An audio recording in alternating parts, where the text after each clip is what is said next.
నీ గుండె పైన నడక నేర్చుకున్నానని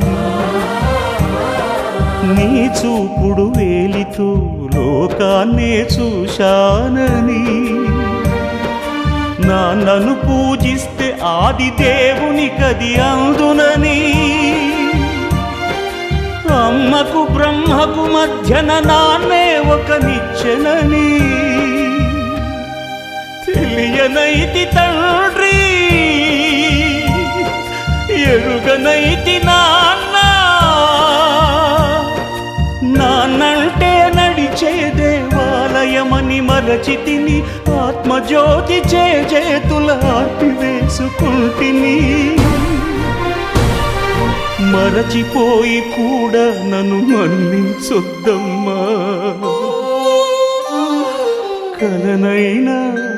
నన్ను కరుణించొద్దు